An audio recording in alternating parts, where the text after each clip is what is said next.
Millions of people know Australia as the land of kangaroos and koalas, but few realize that this continent holds one of the most astonishing histories of humankind. Imagine a land where, more than 60,000 years ago, the first seafarers crossed the vast waters on primitive watercraft and established the oldest continuous civilization on the planet. Modern Australia, covering 7,700,000 square kilometers, stretches from the tropical rainforests of the north to the cold winds of the Southern Ocean, washed by the waters of the Indian, Pacific, and Southern Oceans. Today, Australia is among the most developed countries in the world, with a population of 26 million and an economy that ranks 14th in the world by gross domestic product. Australian cities are regularly ranked among the most livable on the planet, and its diverse society exemplifies successful multiculturalism. The country is renowned for its unique natural resources, including the world's largest iron ore reserves and some of the largest deposits of coal, gold, and natural gas. The most astonishing thing is that the continent's indigenous inhabitants created the oldest continuous civilization on Earth long before the Egyptian pyramids and Babylonian ziggurats. Their culture has endured for over 50,000 years. The territory's transformation from a British penal colony to a modern, thriving federal state occurred in just 237 years. Truly, a blink of an eye in the grand scheme of human history. This is the story of Australia. Subscribe to our channel to stay up to date with amazing stories about how modern nations were formed. Around 60 to 65,000 years ago, when much of Europe was covered in glaciers, the ancestors of today's Australian Aborigines accomplished a feat that still amazes archaeologists. They sailed from what is now Indonesia across at least 90 kilometers of sea, reaching the shores of what is now Australia. This voyage required not only courage but also sophisticated seafaring skills, including the construction of floating craft and knowledge of ocean currents. The continent's first inhabitants were anatomically modern humans who brought with them advanced Stone Age technologies. They were able to craft complex stone tools, generate fire by friction, and created the world's first artistic works in the form of rock paintings. Some of these ancient images in Kakadu caves and the Kimberley region date back over 40,000 years, making them the oldest known works of human art. Over millennia of isolation, the Aboriginal people of what is now Australia developed a unique civilization, unparalleled anywhere in the world. By the time Europeans arrived, between 750,000 and 1 million indigenous people lived on the continent, grouped into more than 500 different tribes and peoples. They spoke 250 languages and dialects, many of which were as radically different from each other as English is from Chinese. The continent's indigenous inhabitants developed a complex social organization based on kinship ties, totemic beliefs, and strict laws passed down from generation to generation through oral tradition. Central to their worldview was a system of religious beliefs known as the Dreamtime, which combined creation myths, moral laws, practical knowledge of nature, and astronomical observations into a unified picture of the universe.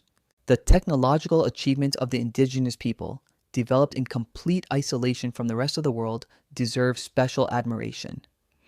They were the first in human history to systematically grind plant seeds to make bread, which occurred tens of thousands of years before the development of agriculture in other parts of the world. Their hunting technologies included the invention of the boomerang, a unique throwing weapon capable of returning to the hunter, and the woomera spear thrower, which increased the range and accuracy of a spear throw several times over. The Aborigines possessed remarkable knowledge of astronomy, which allowed them to accurately determine the seasons, predict weather changes, and navigate during long journeys. They developed complex calendar systems based on observations of the movements of the stars, the moon, and the sun. Much of their astronomical knowledge was so accurate that modern scientists use it to study the behavior of stars in the past. Around 5,000 years ago, a second wave of settlers arrived in the territory of modern-day Australia, bringing with them the dingo and new stoneworking technologies. These settlers gradually interbred with the continent's earlier population, leading to some changes in the culture and anthropology of the indigenous people. By the beginning of the Common Era, the modern appearance of the Australian Aborigines had taken shape, remaining virtually unchanged until the arrival of Europeans. Millennia of relative peace and development came to an end in the early 17th century when the territory of modern-day Australia first attracted the attention of European explorers during the Age of Discovery. The first documented European to land on Australian shores was the Dutch captain Willem Jan Zoon, who explored the western coast of Cape York Peninsula in 1606, making landfall on February 26, 1606. He encountered local Aborigines but failed to understand the historical significance of his discovery for the future of the continent. Dutch expeditions continued throughout the 17th century, gradually revealing the contours of the mysterious southern continent. In 1616, Captain Dirk Hartog reached the west coast and left a tin tablet on the island recording his visit. In 1627, Francois Teyssen and Peter Knight explored the southern coast, discovering the Great Australian Bight. By mid-century, the Dutch had charted a significant portion of the western, northern, and southern coasts, naming the discovered lands New Holland. A special place in the history of the continent's exploration belongs to the distinguished Dutch navigator Abel Tasman, whose expeditions dramatically expanded geographical knowledge of the southern seas. In 1642, he discovered a large island south of the mainland, which was named Van Diemen's Land and later named Tasmania in honor of its discoverer. The following year, Tasman charted the west coast of New Zealand, initially believing it to be part of an unknown southern continent. Tasman's second expedition in 1644 was a turning point in our understanding of the region's geography. Having explored 4,700 kilometers of the northern coast, he definitively demonstrated that all the lands discovered by the Dutch in the preceding decades were part of a single, vast continent. His detailed maps and descriptions became the foundation for all subsequent exploration of the region. Despite numerous discoveries and detailed mapping of the coastline, the Dutch made no serious attempts to colonize the lands they discovered. The harsh and arid coastlines of the southern continent seemed unpromising compared to the rich trading opportunities of the East Indies, where the Dutch were building their colonial empire. In their eyes, the continent remained a barren desert, inhabited by primitive tribes and of no commercial interest to European trade. A radical shift in European perceptions of the continent occurred only in the 18th century with the advent of British expeditions, which re-evaluated the potential of unknown lands. A turning point came with the 3 circumnavigations of the world by the eminent British explorer James Cook, who not only mapped the continent's east coast but also provided detailed descriptions of its natural resources and potential for European settlement. On April 29, 1770, during his first circumnavigation of the globe on the HMS Endeavour, Cook landed in a bay he named Botany Bay due to the unprecedented diversity of local vegetation. After exploring the continent's east coast for 4,000 kilometers, he claimed the entire territory for the British Crown under the name New South Wales, in honor of the local landscape's resemblance to the Welsh hills. Unlike his Dutch predecessors, Cook wrote detailed and optimistic descriptions of the lands he discovered, emphasizing their suitability for European settlement. He noted the favorable climate of the coastal regions, the presence of numerous convenient harbors for ships, fresh water, and fertile soil in the river valleys. His accounts of encounters with the natives were more detailed and less hostile than those of previous explorers, which contributed to a more positive image of the continent in the European consciousness. Following the loss of 13 North American colonies following the successful American War of Independence, Great Britain found itself in a critical situation accommodating its growing prison population. Overcrowding in British prisons reached catastrophic levels, prison ships on the Thames were overcrowded, and traditional places of exile for criminals in America became inaccessible. Under these circumstances, Lord North's government made the historic decision to establish a penal colony in what is now Australia. Preparations for the expedition took over a year and required enormous financial outlays from the British Treasury. The first fleet of 11 ships, under the overall command of Captain Arthur Phillip, departed Portsmouth on May 13, 1787. On board were 717 prisoners, including 188 women, 250 Marines and their families, about 40 officers, and a small number of civilians, including surgeons, priests, and artisans. The 8-month voyage across 3 oceans was one of the most difficult and dangerous sea voyages of the era. The ships crossed the Atlantic, rounded the Cape of Good Hope, crossed the Indian Ocean, and reached the shores of New Holland. Despite the difficult sailing conditions, overcrowding, disease, and lack of fresh food, casualties were relatively few. 32 men perished, which was considered quite fortunate for the time. On January 18, 1788, the fleet reached Botany Bay, recommended by Cook's expedition as a suitable site for settlement. However, after a thorough survey, Governor Philip deemed the site unsuitable for establishing a colony due to a lack of fresh water, exposure to storms, and the lack of a suitable harbor for ships. On January 26th, the ships moved to a more sheltered bay to the north, which Cook named Port Jackson, and Philip renamed Sydney Cove in honor of the Home Secretary, Lord Sydney. On this day, the British colony of New South Wales was officially proclaimed, and January 26th became a national holiday in modern Australia, known as Australia Day.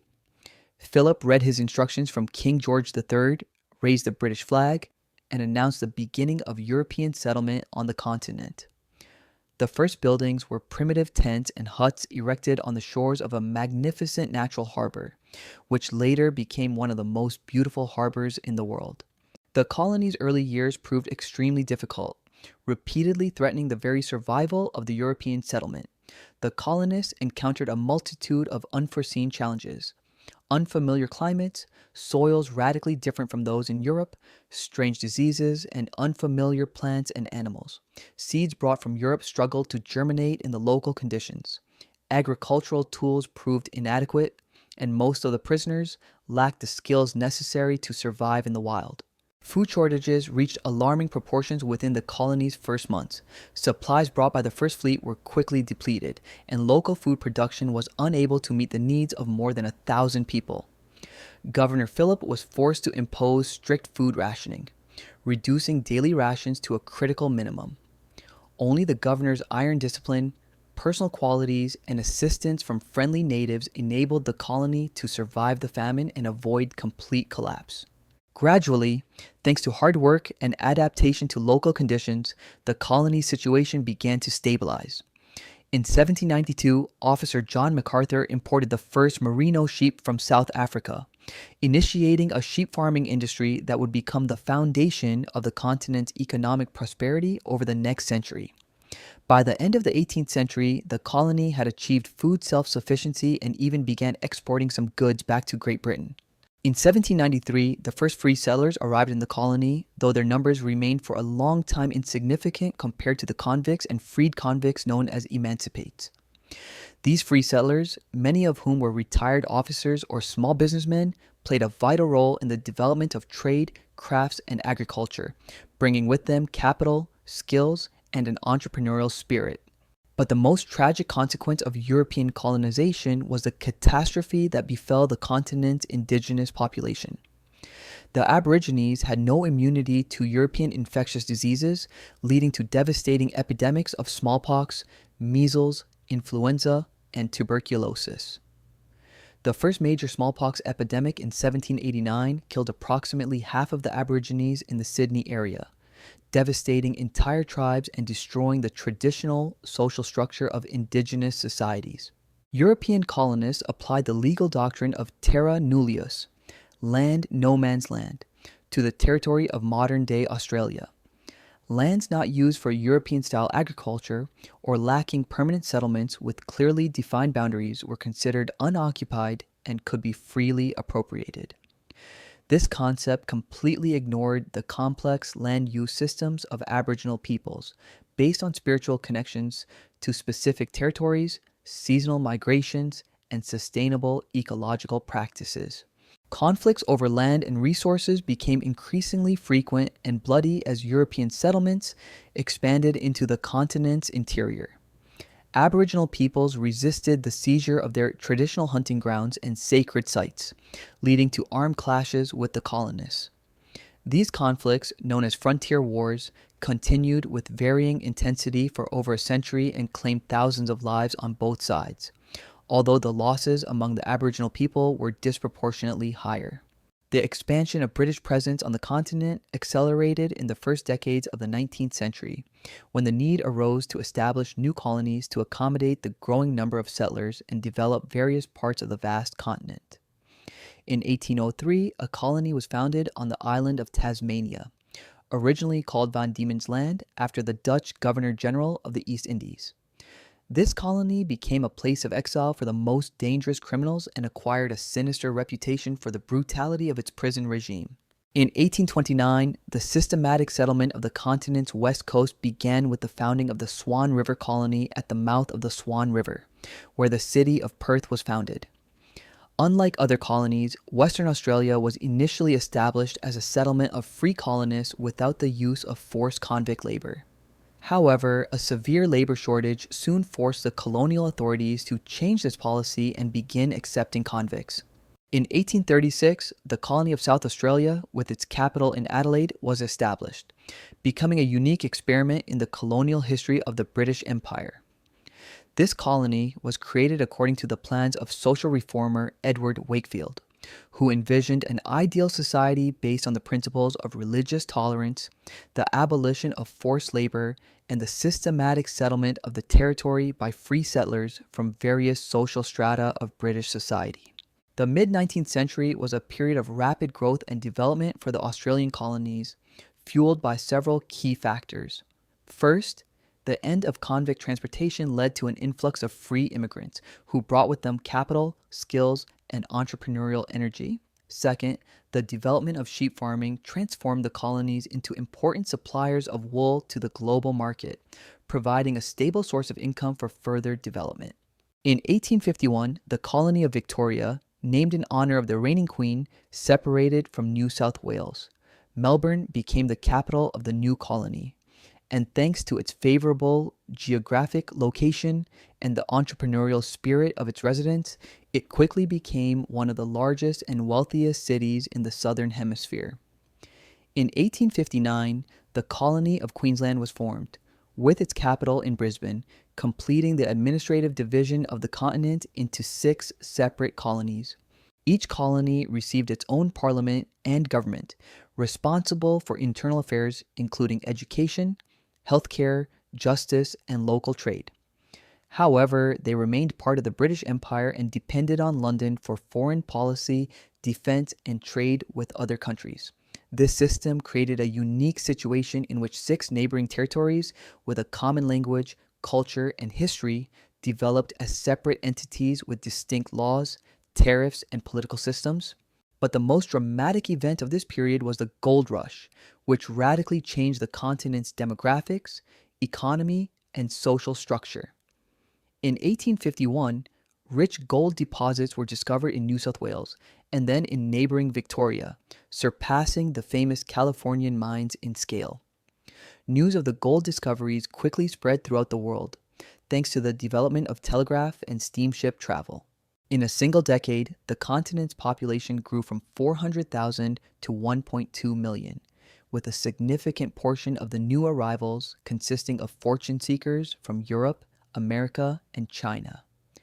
The gold mines attracted people of all nationalities and social classes, impoverished European peasants, ruined American farmers, Chinese laborers, Irish immigrants fleeing famine, and even members of the educated classes hoping to get rich quick. Gold rushes not only increased the population but also laid the foundations for the continent's modern economic system. The massive influx of capital and labor enabled the construction of railroads, linking gold mines with port cities. Banks, insurance companies, trading houses, and other financial institutions necessary to service the rapidly growing economy emerged. Cities developed, many of which grew from small settlements into major commercial hubs. The influx of gold stimulated the development of all sectors of the continent's economy. Agriculture expanded to feed the growing urban population. Light industry developed, producing clothing, footwear, furniture, and other everyday goods. The construction industry boomed, constructing residential buildings, public buildings, churches, and theaters. By the end of the 19th century, what is now Australia had transformed from a remote penal colony into a thriving region of the global economy. The social changes brought about by the gold rushes proved no less important than the economic ones. The traditional colonial hierarchy, dominated by British officials, large landowners, and military personnel, was supplanted by a new class of entrepreneurs, merchants, and artisans. Many former gold miners, having accumulated capital, founded their own businesses, became farmers, or invested in real estate and trade. This period also marked the beginning of the formation of an Australian national identity distinct from that of Britain. The harsh conditions of life on the goldfields, the need to rely on one's own resources, and the mutual support of comrades created a unique character that valued practicality, equal opportunity, and disdain for formal social distinctions. The famous Eureka Goldfields Rebellion in Ballarat in 1854 became a symbol of the struggle for democratic rights and justice. During this period, the preconditions for the political unification of the disparate colonies into a single state began to emerge. Despite their shared British heritage, each colony developed its own political culture and economic interests, which often led to conflicts and contradictions. Differences in tariff policies hindered intercolonial trade, the lack of a unified transportation system hampered economic development, and fragmented defense efforts created vulnerability to external threats. The idea of a federation gradually gained support among politicians, entrepreneurs, and intellectuals across the colonies. The need to create a unified defense system was particularly pressing given the growing geopolitical threats in the Pacific region.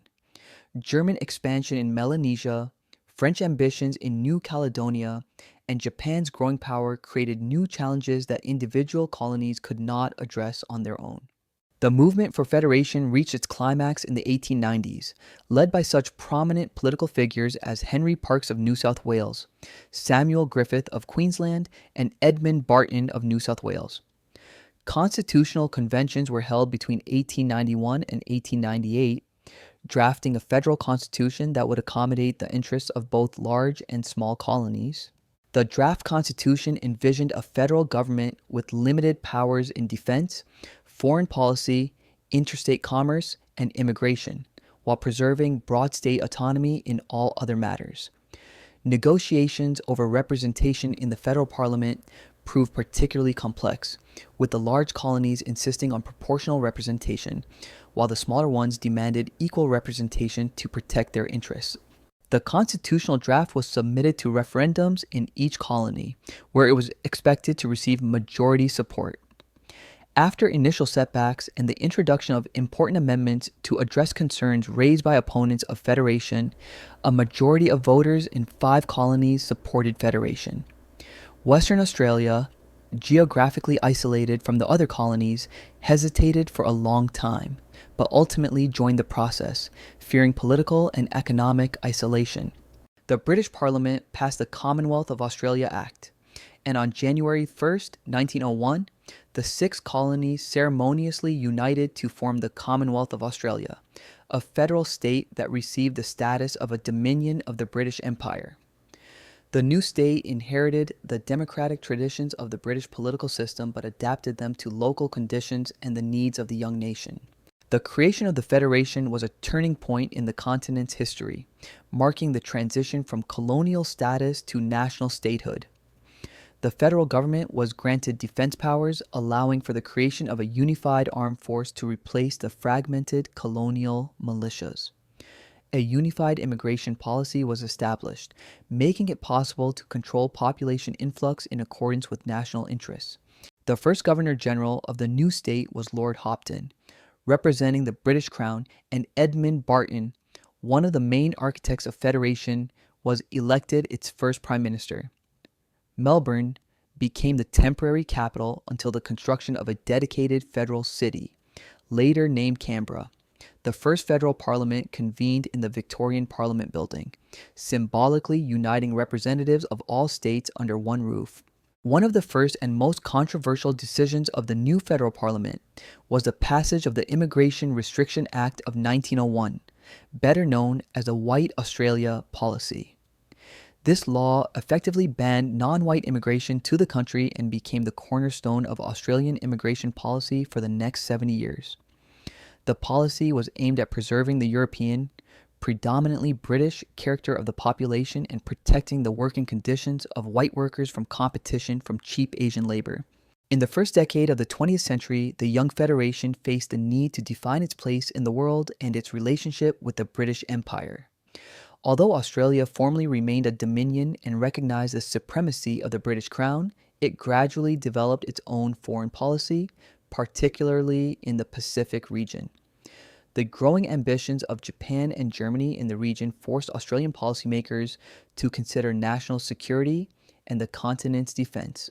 The First World War became the first serious test for the young Australian nation and played a decisive role in shaping its national identity. When Great Britain declared war on Germany on August 4, 1914, Australia automatically became a party to the conflict as part of the British Empire. However, decisions regarding participation in specific military operations were made by the Australian government, demonstrating the Dominion's growing political maturity. The Australian population's response to the call to military service exceeded all expectations of the government and military command. Out of a total population of less than 5 million, more than 416,000 men volunteered to serve in the Australian and New Zealand Army Corps, known by the acronym ANZASC. This was one of the highest mobilization rates of any participant in the war, demonstrating patriotic enthusiasm and a sense of duty to the British Empire. Australian troops fought in various theaters of the war, from the trenches of the Western Front in France to the deserts of the Middle East. However, the most significant and tragic episode was the landing at Gallipoli on April 25, 1915. This operation, conceived as a rapid breakthrough to Constantinople through the Dardanelles, devolved into a bloody trench warfare that lasted 8 months. Australian and New Zealand troops landed on a narrow beach under devastating Turkish machine gun and artillery fire, suffering enormous losses in the first hours of the operation. Of the 50,000 Anzac Corps soldiers, more than 8,000 were killed and 20,000 were wounded. Despite the heroism and self-sacrifice of the soldiers, the operation ended in complete failure, and the Allied forces were evacuated from the peninsula in December 1915. Paradoxically, it was this defeat that became a symbol of the birth of the Australian nation and a source of national pride. Anzac Day, celebrated on April 25th, has become the nation's primary day of remembrance, when Australians honor the memory of fallen soldiers and reflect on the values that unite the nation: courage, comradeship, and a willingness to sacrifice for a common cause. These qualities displayed by the soldiers at Gallipoli have become the foundation of the Australian national character. Participation in the World War II had far-reaching consequences for the country's domestic politics and public life. Enormous human losses, over 60,000 killed and 150,000 wounded, deeply shook the continent's relatively sparse population. Almost every family lost a relative or acquaintance, creating an atmosphere of national mourning and a rethinking of the values of life. The war also strengthened Australia's position on the international stage and increased its political independence. The country received separate representation in the League of Nations, signed the Treaty of Versailles as an independent state, and received a mandate to govern the former German colonies in New Guinea. These changes laid the foundations for its future complete independence from Great Britain in foreign policy. The interwar period of the 1920s and 1930s was a time of significant social and economic change in Australian society. The return of hundreds of thousands of veterans created complex social adaptation and employment issues. The government implemented a large-scale program to resettle veterans on land, providing them with preferential loans to purchase farms and develop agriculture. This program facilitated the development of new agricultural regions and strengthened the country's food security.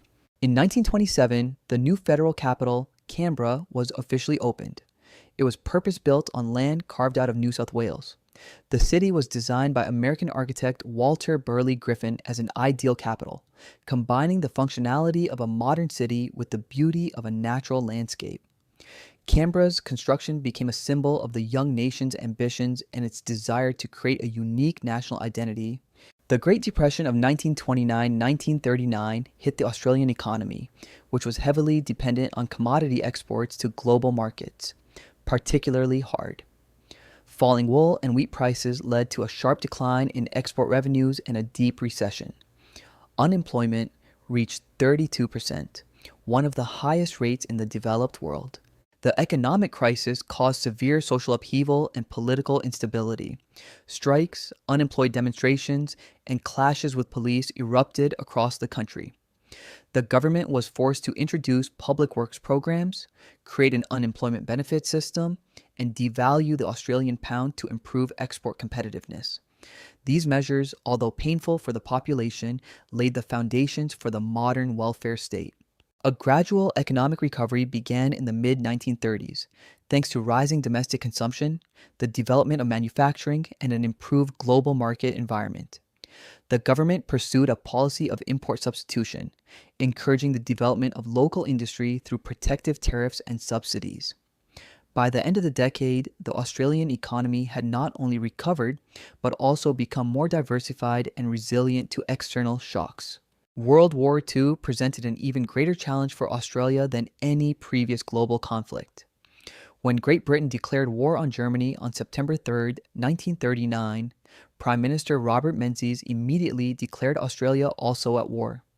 However, Japan's entry into the war in December 1941 radically altered the strategic situation and jeopardized the security of the Australian continent itself.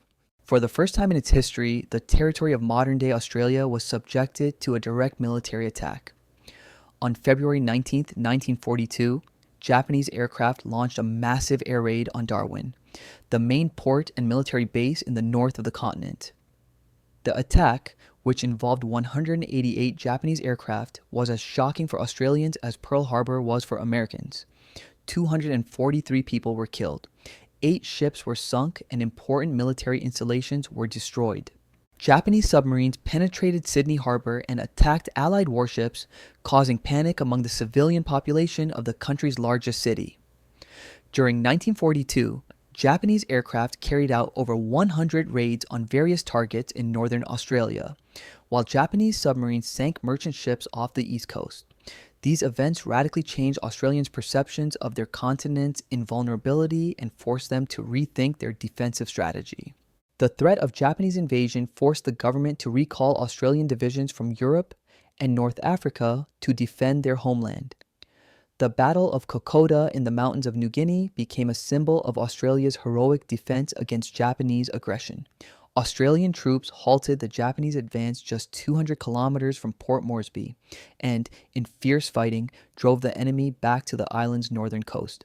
The war led to a fundamental shift in Australia's foreign policy orientation. The fall of Singapore and Britain's inability to defend its Pacific possessions demonstrated the limits of British power in the region.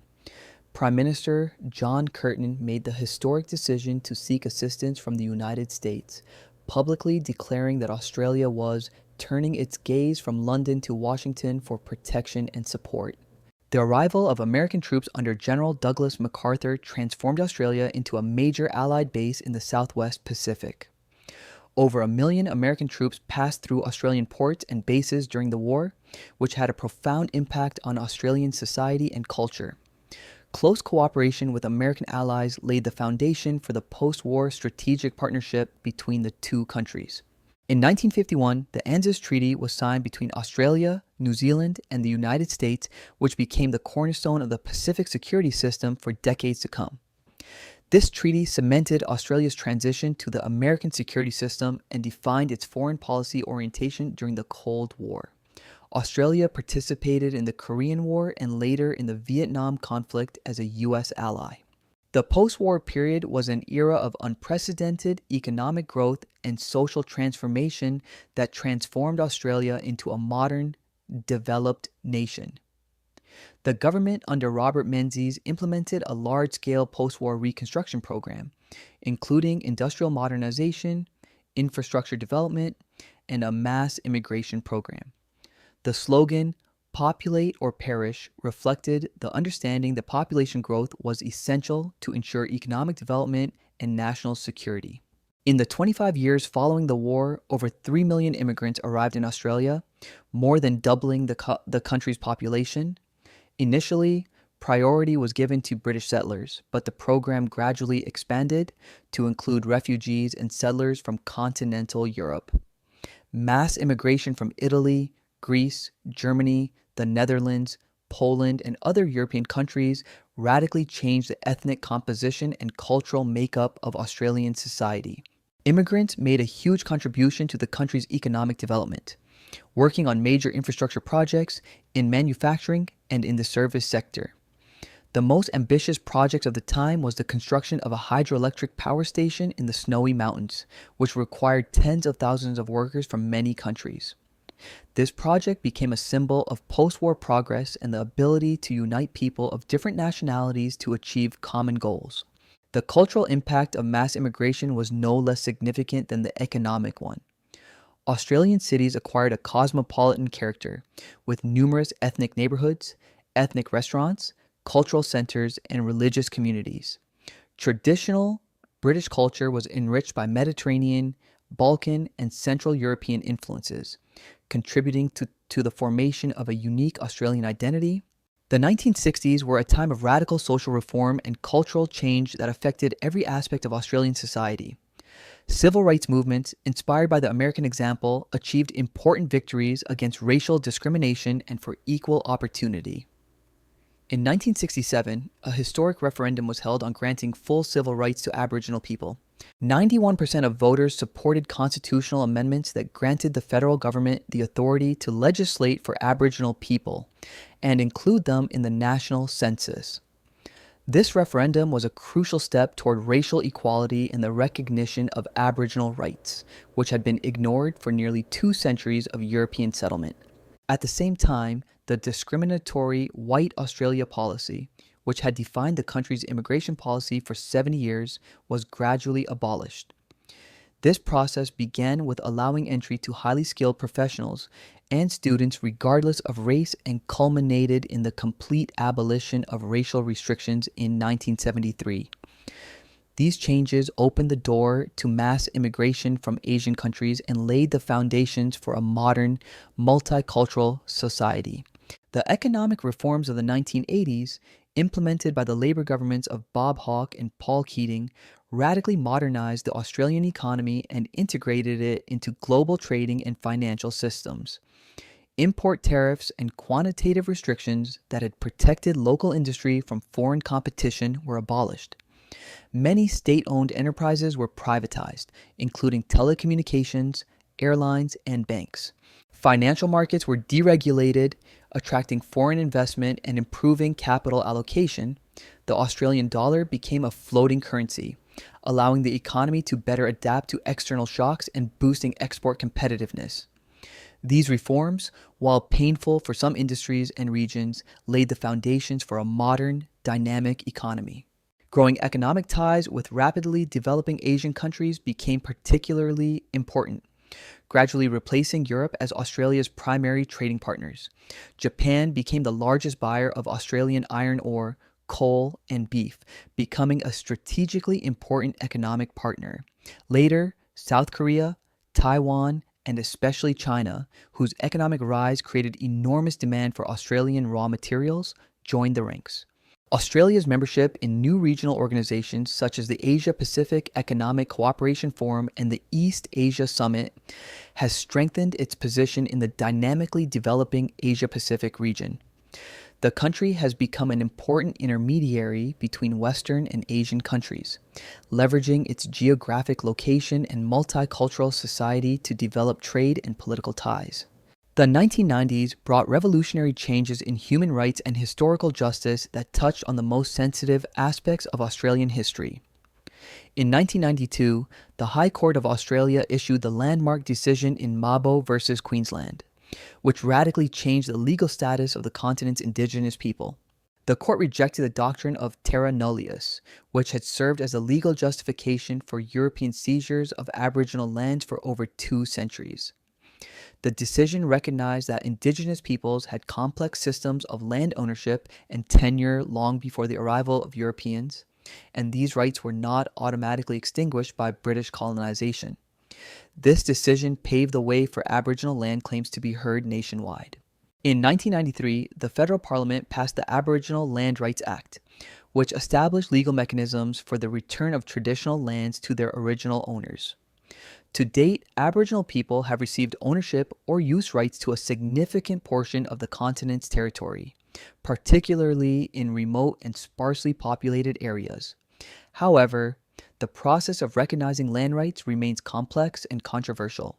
An even more painful aspect of the national reconciliation process was the recognition of the practice of forcibly removing Aboriginal children from their families, which was carried out by government agencies from the early 20th century until the 1970s. The 1997 report of the National Commission, Bring Them Home, documented that tens of thousands of children of mixed descent were forcibly separated from their parents to assimilate into white society. This practice, dubbed the Stolen Generations, affected virtually every Aboriginal family and inflicted profound psychological trauma on entire generations of Indigenous people. The report sparked a national debate about the need for an official apology and compensation for those affected. For years, the Conservative government refused to issue an official apology, but in 2008, Prime Minister Kevin Rudd finally delivered a historic speech in Parliament. The beginning of the 21st century was marked by a new economic boom, driven by the unprecedented growth of the Chinese economy and the corresponding increase in demand for minerals. Chinese industrialization and urbanization created a huge demand for iron ore, coal, natural gas, and other raw materials, all of which Australia is rich in. Prices for these commodities increased several fold, leading to increased export revenues and an overall economic upswing. The mining boom attracted tens of billions of dollars in foreign investment and created hundreds of thousands of new jobs, particularly in Western Australia and Queensland. New iron ore deposits were developed in the Pilbara region, coal mines in the Bowen Basin, and liquefied natural gas projects off the northwest coast. Australia strengthened its position as a leading supplier of energy and metallurgical raw materials to the global economy. Thanks to a strong economy and prudent macroeconomic policies, Australia was one of the few developed countries to avoid recession during the global financial crisis of 2008-2009. Swift and decisive government action, including interest rate cuts and fiscal stimulus, helped support domestic demand and employment during a period of international economic turbulence. Modern Australia is a highly developed federal state with one of the most stable democratic systems in the world. The country combines British constitutional traditions with American principles of federalism, creating a unique political system that has functioned effectively for over a century. The British monarch, represented by the Governor-General, remains a formal head of state, but real power rests with the elected parliament and the government, which is accountable to it. The federal structure grants states broad autonomy in key areas of social policy. 6 states, New South Wales, Victoria, Queensland, Western Australia, South Australia, and Tasmania, have their own constitutions, parliaments, and governments, which are responsible for education, healthcare, law enforcement, transport, and most other matters affecting citizens' daily lives. The federal government focuses on defense, foreign policy, immigration, trade, and social security. Australia's modern economy is characterized by a high degree of development, diversification, and integration into the global economy. With a gross domestic product of over $1.5 trillion, the country ranks 14th in the world in economic power. The main economic sectors are mining, agriculture, manufacturing, and a vast service sector, which accounts for approximately 70% of the gross domestic product. Australia occupies a leading position in global trade in many raw materials and agricultural products. The country is the world's largest exporter of iron ore and coal, the second largest exporter of gold, and a leading supplier of natural gas, aluminum, and uranium. In agriculture, Australia is known as a major producer of beef, wheat, dairy products, and high quality wool. The services sector includes a developed financial system, educational services for international students, tourism, telecommunications, and information technology. Australian banks are considered among the most reliable in the world and successfully survived the global financial crisis without government support. Education has become the fourth largest export industry, annually attracting hundreds of thousands of students from Asia and other regions. Australia-Russian society is distinguished by a high level of multiculturalism and social cohesion, making it a unique example of the successful integration of people of different cultural backgrounds. Around 30% of the population was born outside the country, one of the highest rates among developed countries.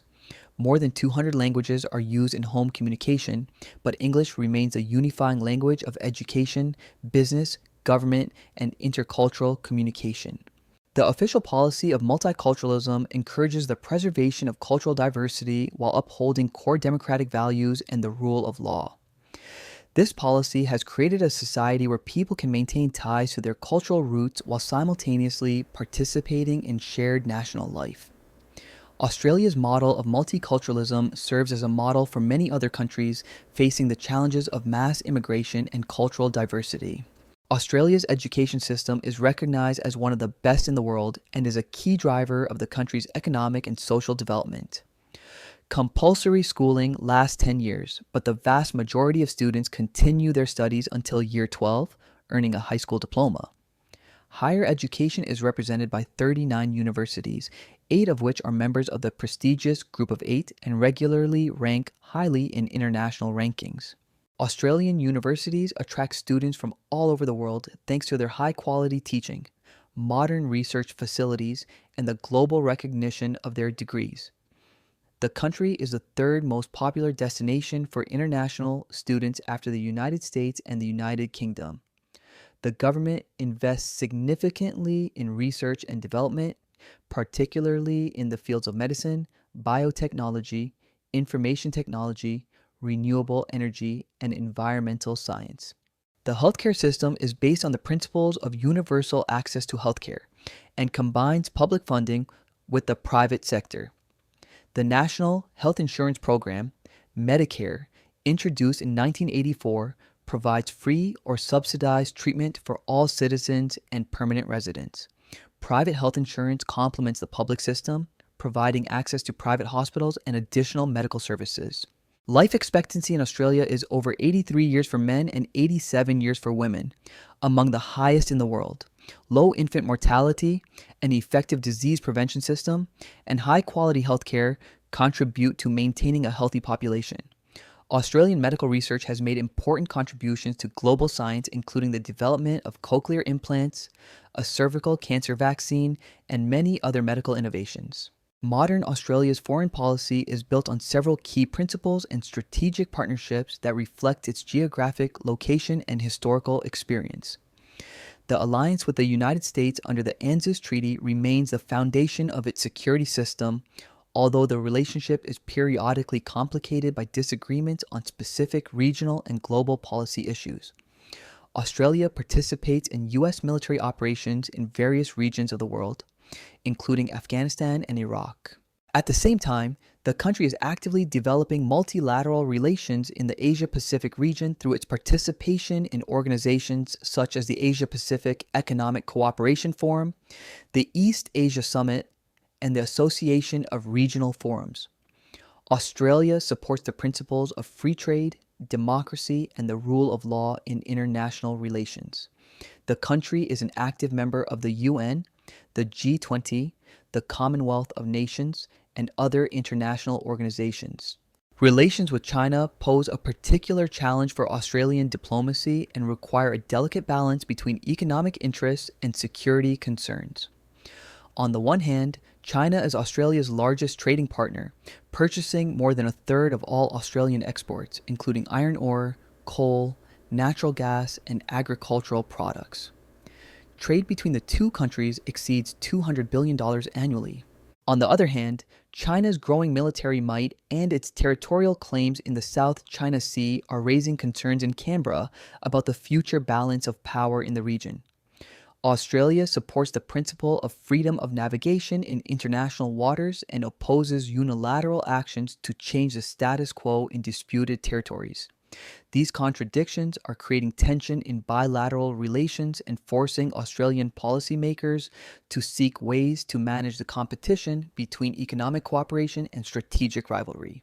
Climate change has become one of the most pressing and controversial issues in contemporary Australian politics. The continent is particularly vulnerable to the effects of global warming due to its arid climate, high frequency of extreme weather events, and unique ecosystems.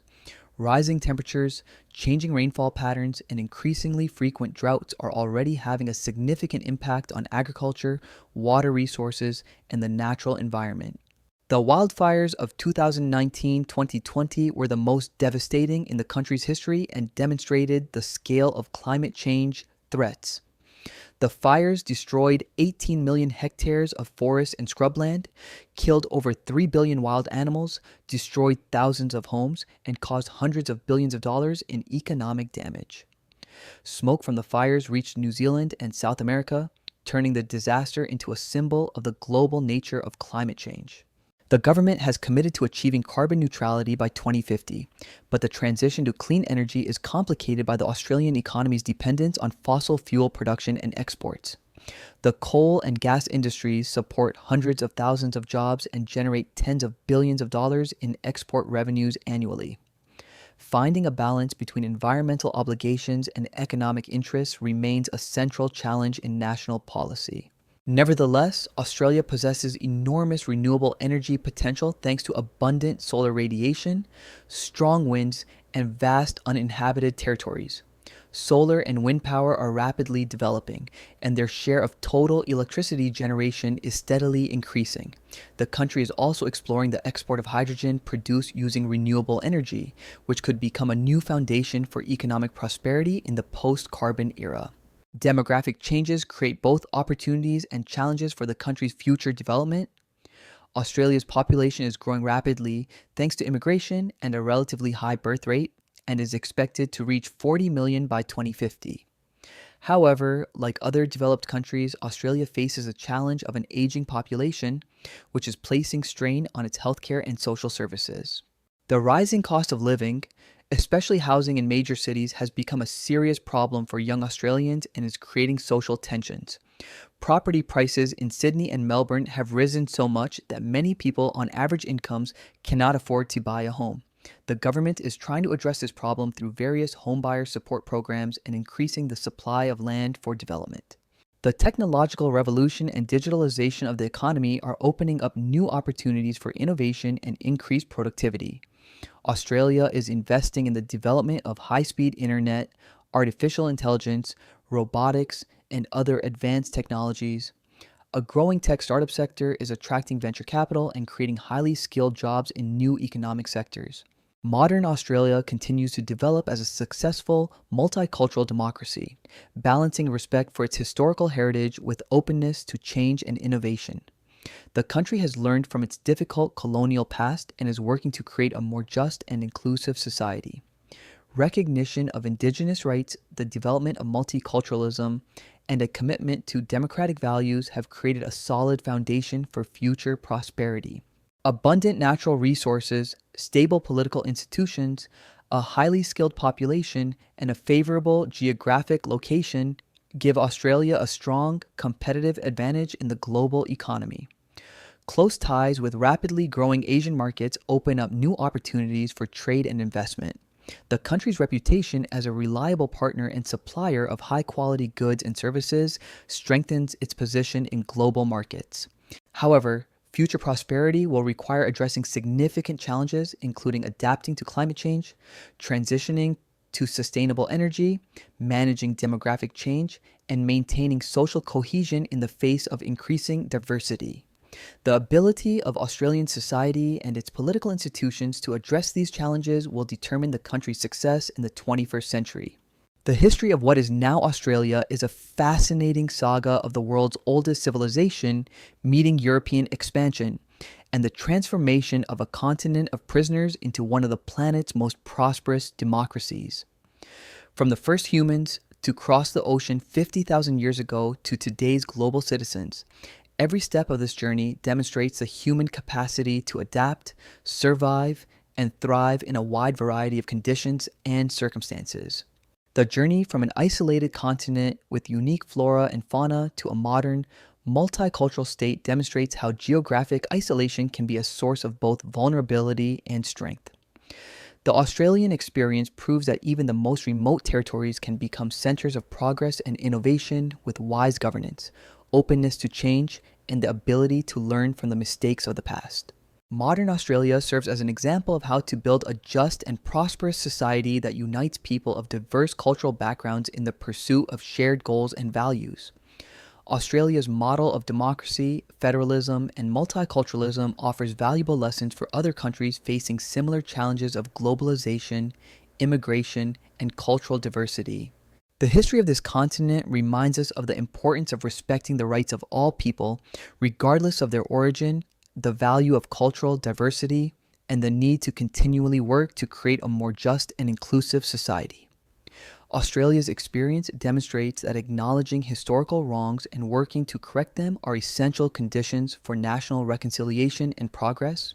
What lessons from Australian history seem most important for understanding contemporary global processes?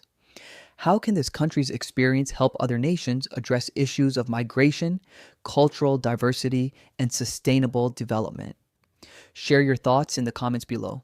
Give this video a like if you found it helpful, and be sure to subscribe to our channel for more exciting stories about how modern nations and states were formed.